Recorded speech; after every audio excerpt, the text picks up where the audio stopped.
We need to understand three things before we invest in the climate crisis and nature's collapse. Number one, the fastest, most effective, and affordable way to curb global heating and the biodiversity crisis is to invest in Earth's tropical rainforests. Number two, the experts in knowing how to reverse the loss of tropical rainforests are the people who live there, the indigenous, traditional, and local rainforest communities. They are the guardians and stewards of the most important technology that we have at our disposal today, and it's called photosynthesis. Number three, they receive less than 1% of climate finance globally. There are no mechanisms that exist today to transfer robust capital into the hands of these climate-critical rainforest communities until now.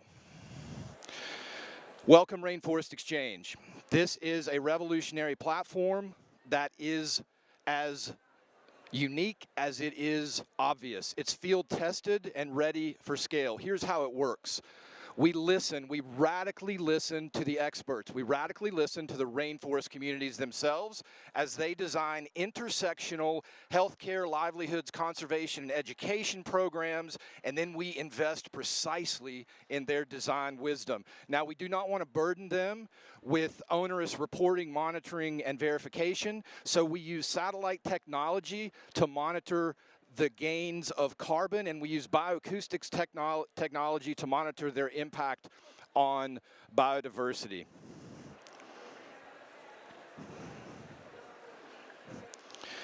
Today, we're working alongside rainforest communities in Brazil, Madagascar, Indonesia, and the Congo.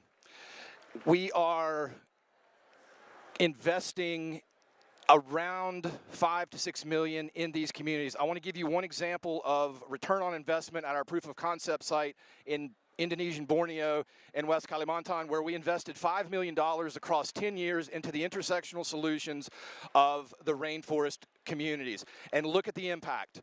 UN SDGs, you got it. Look at the impact. 67% decrease in infant mortality in the catchment population of 100,000 people. 90% less households reliant on illegal logging to make ends meet for their livelihoods. We averted the loss of $65 million worth of above ground carbon. That alone is a 12 times return on investment. This model and these data were so transformative and transformational that the late great Thomas Lovejoy edited and published our data in the Proceedings of the National Academy of Sciences. Today, Health in Harmony with our Rainforest Exchange Coalition partners, the Pawanka Fund, Woodwell Climate Research Center, and Rainforest Connection, we are scaling the investment into 1,000 rainforest communities across the Congo and Amazonian basin, across Indonesia and Madagascar. I'm here today on behalf of the coalition, seeking $200 million across the next 5 years to make annual sustained investments in the intersectional design wisdom of rainforest communities across the tropics. We have to wrap it up because your time is over. Okay. Yes, great. Cheers. Great, thank you so much. Let's bring the money to support the rainforests, and I would like to move to the second feature for today that has a very interesting name, and I don't know if you have started using AI. I have started slowly, so let's see how AI can help us to bring more healthy environments and more healthy lives. So without further ado, I'm going to invite on the stage NoHarm.ai and Catherine Isopo. The stage is yours.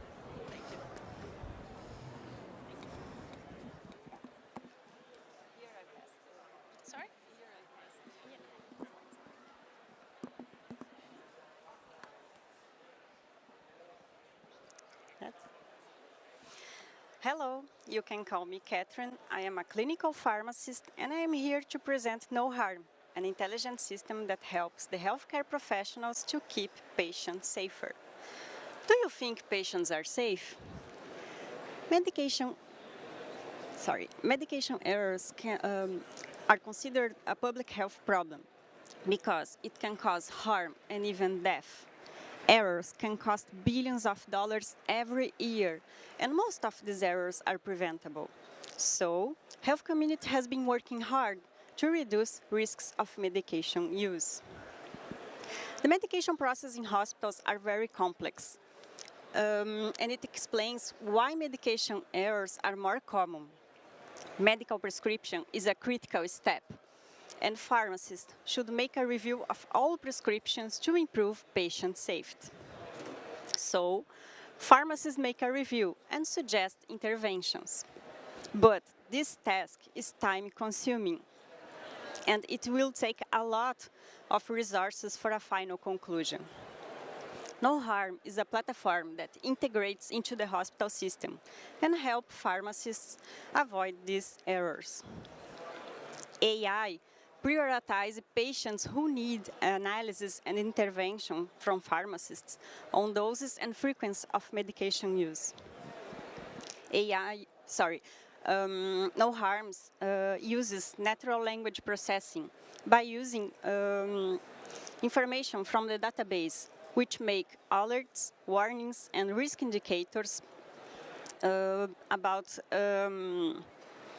which makes warnings and risk indicators like drug interactions, dose adjustment, etc.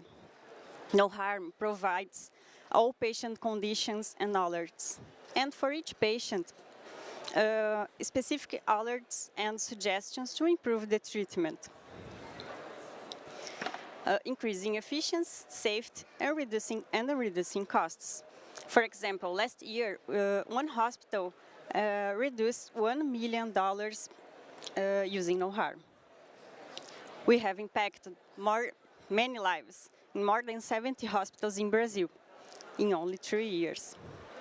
Our team is passionate by using to improve patient safety by using technology. And we are grateful to be here today. NoHarm is a non-profit startup, and we are looking forward to provide this technology for other hospitals and other countries. Thank you. Thank you very much, Catherine. You can give it to the volunteers. Thanks so much. It's very nice to see how we can make decision-making better and cut the distance between the pharmacy providers and also the medical sector. I would like to move forward to our next speaker from Jungopharm and Jason Kittman. Are you ready to be on stage? Perfect. The stage is yours. 3 minutes. Hello? Good, works. All right, so to explain what it is that we're doing, I think that it's important to understand contextually what's happening within the developing world.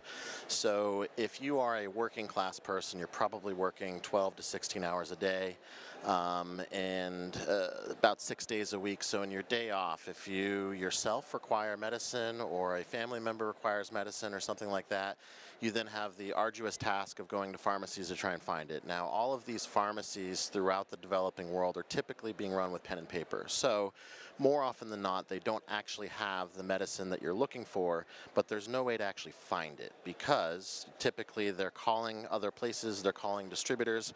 I can tell you that I myself am a diabetic, and typically finding insulin within these developing countries is a 15-plus pharmacy journey. This is rather problematic for many reasons, but it's also something that relatively easily can be solved.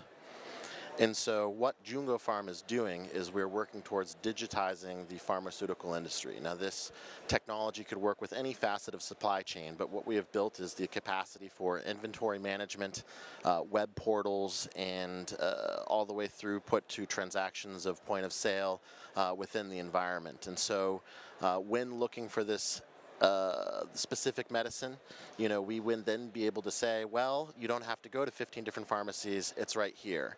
On the operational side for the distributors, traditionally, because all of this is happening with pen and paper, alternatively, what they usually need is large staffs. A typical distributor, which there are 700 of them in Kenya where I reside, there's about 50 people to answer the telephones from the 24,000 pharmacies that are attempting to call them. There's about 25 people that are also associated with managing all of the manual paperwork, because that's how all of this is being done.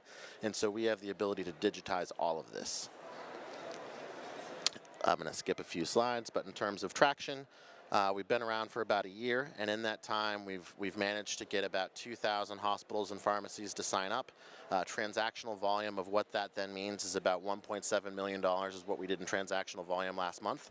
I think in the interest of NGOs like we have represented here and things like that, if there were initiative to say, okay, we're focused and interested in HIV, tuberculosis, and malaria, those are typically the big three that the focus areas are, we would actually be able to provide all of the data to say, oh, well, did you know that actually there's a lot of this moving in this particular area, not so much of this in that particular area, and further as you're doing your deployments with the end-to-end supply chain management, we could say, well, it would probably make sense to do a swap in this capacity. Or if you're working with partners within the public sector, we also then would have the ability to provide a chain of custody to say, who was it that released this medicine, who was it that then accepted this medicine throughout the value chain to ensure that they know where it is.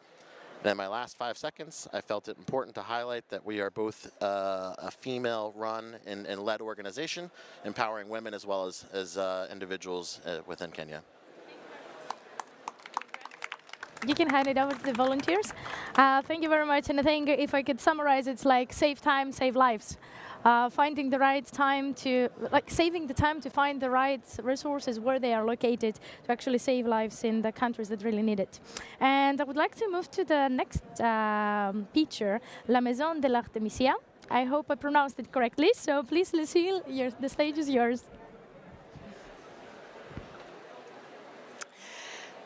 I thank you to be here.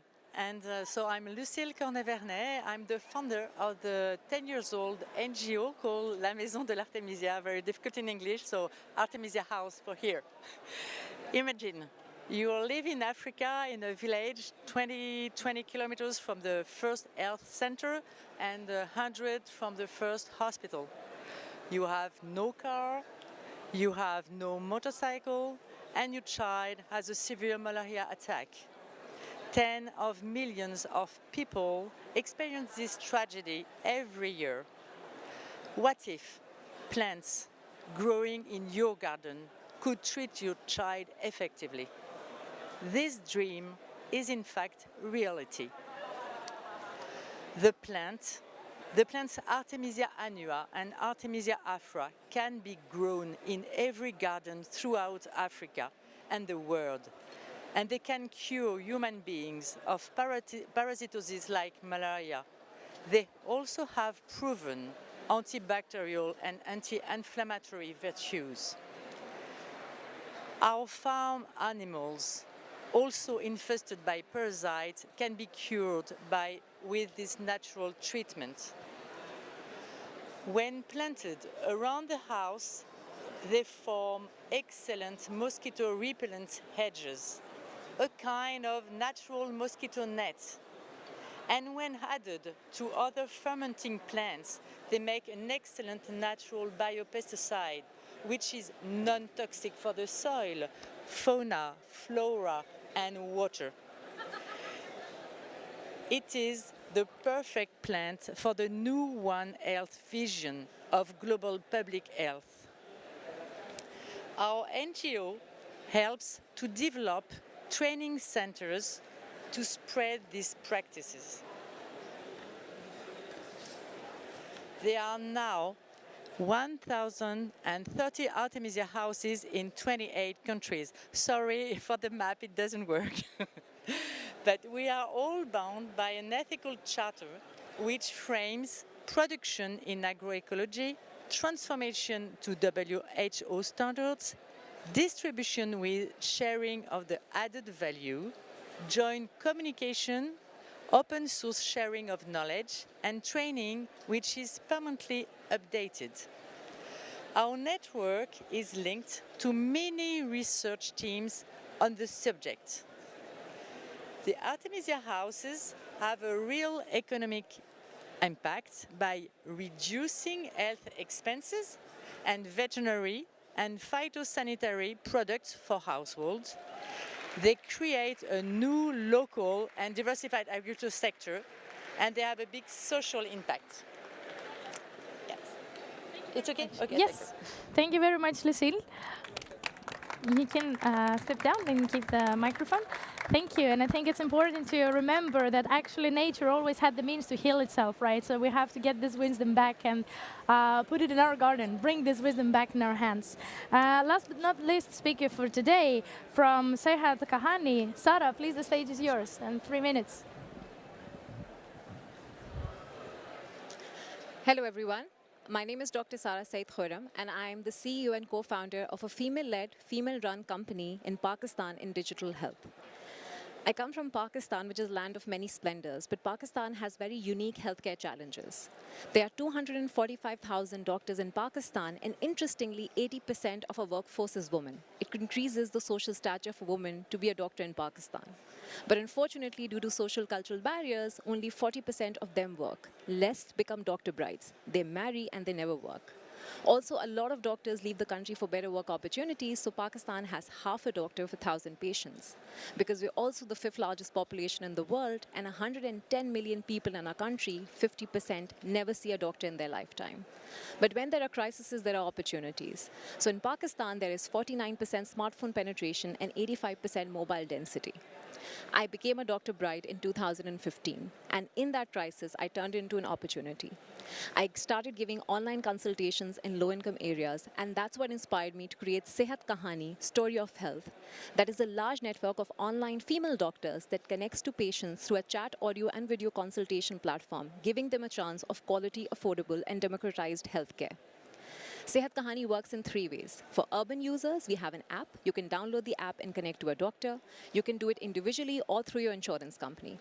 In low-income areas, we create telemedicine clinics. We upgrade traditional clinics with software and nurses sitting there physically connecting patients to online doctors. And if you don't have an app and can't come to a clinic, you can simply pick up your mobile phone, call our helpline, and connect to a doctor.